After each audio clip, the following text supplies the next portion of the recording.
পৃথিবীর অন্যতম শান্ত নিরীহ প্রাণী পান্ডা। এদের সাদা ও কালো রঙের বিশেষ দেহ কাঠামো সবাইকে আকর্ষণ করে।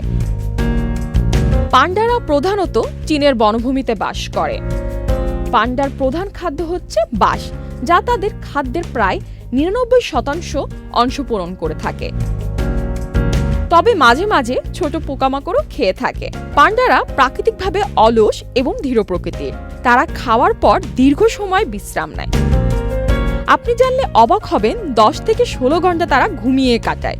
কেননা বাঁশ থেকে তারা পর্যাপ্ত পুষ্টি পায় না, তাই তারা ঘুমিয়ে শক্তি সঞ্চয় করে থাকে।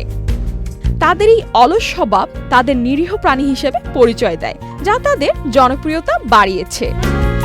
পান্ডারা সাধারণত একাকী প্রাণী। তারা তাদের নিজস্ব এলাকা চিহ্নিত করে এবং অন্য প্রাণীদের সেখানে প্রবেশ করতে দেয় না। প্রাকৃতিক ও নিরাপদ জিরোকেল ক্লাসিকের সাথে এখন পাওয়া যাচ্ছে জিরোকেল স্টেভিয়া। প্রজননের সময় পুরুষ ও স্ত্রী পান্ডা একত্রিত হয়, তবে এ সময় ছাড়া তারা একাকীই থাকে। পান্ডার বাচ্চারা জন্মের পর প্রথম কয়েক মাস পুরোপুরি তাদের মায়ের উপর নির্ভরশীল হয়ে থাকে। মায়েরা তাদের পরম যত্নের সাথে আগলে রাখে, দুধ খাওয়ায় এবং বিপদের হাত থেকে রক্ষা করে। পান্ডার বাচ্চারা জন্মের সময় খুবই দুর্বল এবং অন্ধ হয়, তবে প্রথম কয়েক মাসের মধ্যে তারা চোখ খোলে এবং চলাফেরা করতে শেখে। ৬ থেকে ৮ মাস বয়সে তারা ধীরে ধীরে বাঁশ খেতে শুরু করে এবং ধীরে ধীরে স্বাধীন হয়ে ওঠে।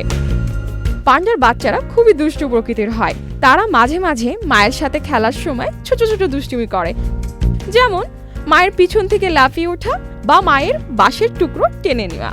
ছোট পান্ডারা খেলাধুলা করতে খুব পছন্দ করে। তারা মাটিতে গড়াগড়ি করে, গাছে চড়ে এবং নানা ধরনের খেলা করে সময় কাটায়। এই আচরণ শুধু তাদের শারীরিক ব্যায়াম নয়, মানসিক স্বাস্থ্যের জন্য উপকারী। পান্ডারা বিভিন্ন ধরনের শব্দ করে এবং শরীরের বিভিন্ন অংশ ঘষে বা গন্ধ ছড়িয়ে যোগাযোগ করে। তবে পান্ডারা প্রায় বিলুপ্তির মুখে। বনভূমি ধ্বংস, খাদ্য সংকট এবং অন্যান্য পরিবেশগত চ্যালেঞ্জ তাদের টিকে থাকার জন্য হুমকির সৃষ্টি করেছে। বাঁশের জঙ্গল ধ্বংস হয়ে যাওয়ায় তাদের খাদ্য উৎস কমে যাচ্ছে। চীন সরকার এবং অন্যান্য সংস্থা পান্ডা সংরক্ষণের জন্য বিভিন্ন প্রকল্প গ্রহণ করেছে, যার মধ্যে বাঁশের বাগান পুনর্নির্মাণ সংরক্ষণ ক্ষেত্র তৈরি করা অন্যতম। পান্ডাদের শান্ত স্বভাব এবং কিউট চেহারার কারণে তারা সারা বিশ্বে অত্যন্ত জনপ্রিয়। চীনের বাইরে বিভিন্ন দেশও যেমন আমেরিকা, জাপান এবং ইউরোপে পান্ডা প্রদর্শনের ব্যবস্থা রয়েছে।